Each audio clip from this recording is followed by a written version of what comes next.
هل لك سر عند الله بينك أنت وبين الله؟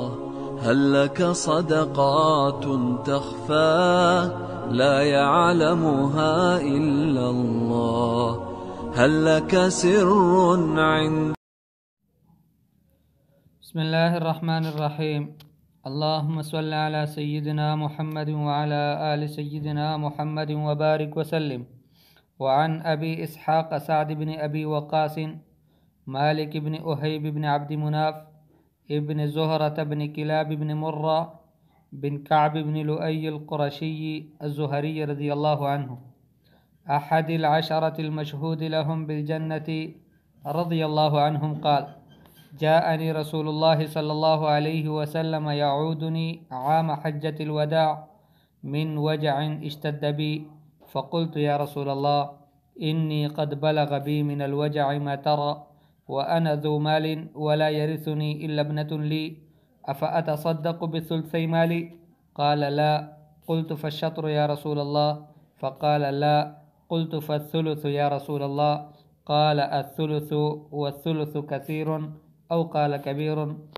إنك إن تذر ورثتك أغنياء خير من أن تذرهم عالة يتكففون الناس، وإنك لن تنفق نفقة تبتغي بها وجه الله إلا أجرت عليها حتى ما تجعل في امرأتك. قال: فقلت: يا رسول الله، أخلف بعد أصحابي؟ قال: إنك لن تخلف فتعمل عملا تبتغي به وجه الله إلا ازددت به درجة ورفعة، ولعلك أن تخلف حتى ينتفع بك أقوام ويضر بك آخرون. اللهم امض لأصحابي هجرتهم ولا تردهم على أعقابهم. لكن البائس سعد بن خولة يرثي له رسول الله صلى الله عليه وسلم أن مات بمكة، متفق عليه. فإخوتي الكرام، هذا هو الحديث الذي يرويه أحد الصحابة سيدنا سعد بن أبي وقاص رضي الله تعالى عنهم، وهو أحد العشرة المشهود لهم بالجنة، 10 من أصحاب رسول الله صلى الله عليه وسلم الذين بشرهم النبي صلى الله عليه وسلم في حديث واحد بالجنة. فهذا سعد بن أبي وقاص رضي الله تعالى عنهم كذلك منهم. وهو يقول: جاءني رسول الله صلى الله عليه وسلم يعودني عام حجة الوداع.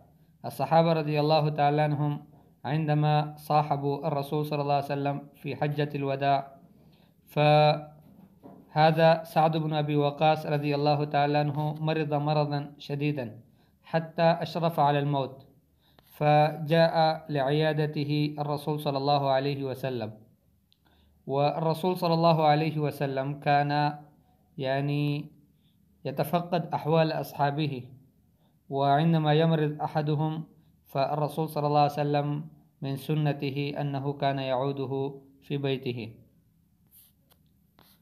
فقلت: يا رسول الله، إني قد بلغ بي من الوجع ما ترى. أنت ترى حالي، حالي صحتي صارت متردية، وأنا ذو مال، أنا صاحب مال، ولا يرثني إلا ابنة لي، ليس من ورثتي إلا ابنة لي، أفأتصدق بثلثي مالي؟ لدي مال كثير، هل تسمح لي أن أتصدق بثلثي مالي؟ ثلثي معناه يجزأ هذا المال إلى 3 أجزاء، وأتصدق بجزئين وأبقي الواحد. قال: لا. قلت: فالشطر يا رسول الله؟ أي النصف يا رسول الله؟ فقال: لا. قلت: فالثلث يا رسول الله؟ قال: الثلث، والثلث كثير، أو قال كبير. أي يمكنك أن تتصدق بثلث مالك، ولكن هذا الثلث كذلك كثير، أو قال كبير. ثم الرسول صلى الله عليه وسلم يبين له، يقول: إنك إن تذر ورثتك أغنياء خير من أن تذرهم عالة. لو أنت تدع ورثتك أغنياء، أنت تموت ويبقى ورثتك أغنياء، هذا أفضل بالنسبة لهم وبالنسبة لك أن تتركهم عالة. أي عالة بمعنى ثقل على الناس، يتكففون الناس، يقول بالله يعني بالله أعطني، أو باسم الله أعطني شيئا، أو لله أعطني شيئا، يعني يتسولون. وإنك لن تنفق نفقة تبتغي بها وجه الله، أي نفقة تنفقها وتقصد بهذا وجه الله إلا أجرت عليها.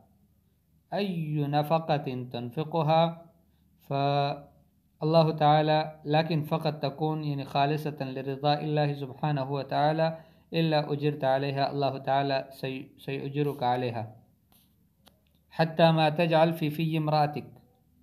ماذا يعني هذا؟ يعني المرأة نفقتها تكون واجبة عليك، أنت يعني ضروري أن تنفق عليها، لكن مع ذلك لو أنت أنفقت عليها كذلك الله تعالى سيجازيك على هذا الإنفاق. قال: فقلت يا رسول الله أخلف بعد أصحابي؟ أي أصحابي سيغادرون مكة وأنا سأبقى هنا؟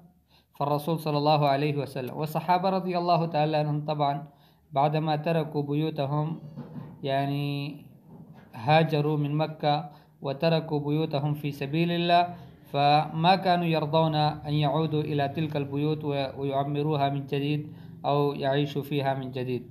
فقال: أو خلفوا بعد أصحابي، أي أصحابي يمضون وأنا أبقى هنا؟ قال: إنك لن تخلف فتعمل عملا تبتغي به وجه الله إلا ازددت به درجة ورفعة. أنت تختلف عن الآخرين. مثلا لو أنت تخلفت هنا وعملت عملا كنت تريد تقصد به وجه الله، الله تعالى يزيدك به درجة ورفعة. ولعلك أن تخلف حتى ينتفع بك أقوام ويضر بك آخرون. وهنا أن تخلف هذا ليس بالمعنى للكلمة السابقة. هناك لن تخلف أو أخلف هذا معناه شيء آخر، وهنا هذه غير الأولى. ولعلك أن تخلف أي تعمر، يزيد الله تعالى يزيد في عمرك حتى ينتفع بك أقوام من المسلمين. وهذا ما حدث، أن سعد بن أبي وقاص رضي الله تعالى عنه عمر عمرا كثيرا وبقي بعده بسنوات كثيرة، والله تعالى رزقه أبناء وكذلك البنات، 17 من بنات يعني من إناث، و12 من ذكور كما قاله العلماء. فلعلك أن تخلف حتى ينتفع بك أقوام ويضر بك آخرون، أي الكفار سيتضررون بسببك والمسلمون سينتفعون بك. فالله تعالى أبقاه يعني مد في عمره وجعله سببا في فتح البلاد الكثيرة. ثم بعد ذلك الرسول صلى الله عليه وسلم يدعو: اللهم أمضي لأصحابي هجرتهم ولا تردهم على أعقابهم. لكن البائس سعد بن خولة. سعد بن خولة رضي الله تعالى عنه هو الرسول صلى الله عليه وسلم يرثي له لأنه مات بمكة، وما كان ينبغي أن يموت بمكة، لأن مكة بعدما تركهم الصحابة رضي الله تعالى عنهم الرسول صلى الله عليه وسلم كذلك، والله سبحانه وتعالى ما كان يرضى لهم أن يموتوا بمكة أو يعمروا مكة من جديد أو بيوتهم أو ديارهم في مكة من جديد، لأنهم تركوا هذه الأشياء لله سبحانه وتعالى. سبحان الله وبحمده، سبحانك اللهم وبحمدك، نشهد أن لا إله إلا أنت، نستغفرك ونتوب إليك. سبحان ربك رب العزة عما يصفون، وسلام على المرسلين، والحمد لله رب العالمين.